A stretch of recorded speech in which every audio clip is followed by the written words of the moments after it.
আসসালামু আলাইকুম, কেমন আছো সবাই? আজকে আমি শেয়ার করব রমজান মাসের ইফতারিতে মেইন আইটেম অর্থাৎ শরবত বানানোর রেসিপি। ইফতারির সময় কিন্তু আমরা বিভিন্ন ধরনের শরবত বানিয়ে থাকি।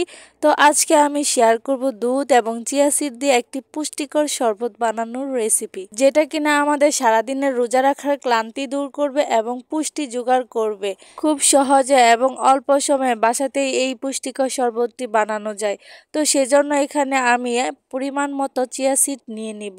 চিয়া সিড কিন্তু আমাদের শরীরের জন্য অনেক উপকারী। তো অনেকেই কিন্তু শরীরে ওজন কমানোর জন্য চিয়া সিড খেয়ে থাকে।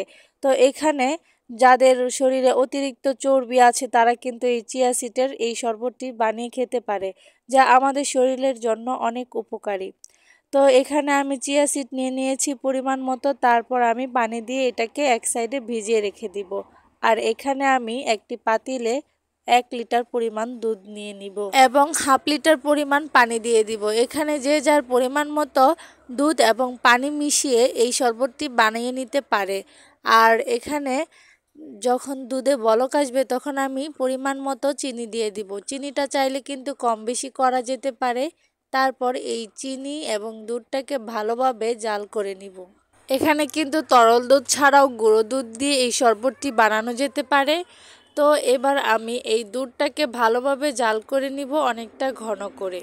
এখানে চিমটি পরিমাণ লবণও কিন্তু ব্যবহার করা যেতে পারে, কেননা আমরা কিন্তু শরবতে বা যে কোনো মিষ্টি খাবারে একটু লবণ ব্যবহার করি, এতে কিন্তু স্বাদটা বেড়ে যায়। তারপর এই যে চিয়া সিডটা যে ভিজিয়ে রেখেছিলাম সেটা কিন্তু অনেকটা ফুলে উঠেছে। এবার দুধটা যখন জাল করা হয়ে যাবে ঠান্ডা করে নিয়ে তারপর এই চিয়া সিডটা এই ঠান্ডা করা দুধের মধ্যে ঢেলে দিয়ে ভালোভাবে নেড়ে চেড়ে মিশিয়ে নিব। তারপর এটাকে আমরা ফ্রিজে সংরক্ষণ করব এবং ঠান্ডা করে নিব। এতে করে আমরা ইফতারির সময় ঠান্ডা ঠান্ডা এই শরবতটি পরিবেশন করতে পারবো।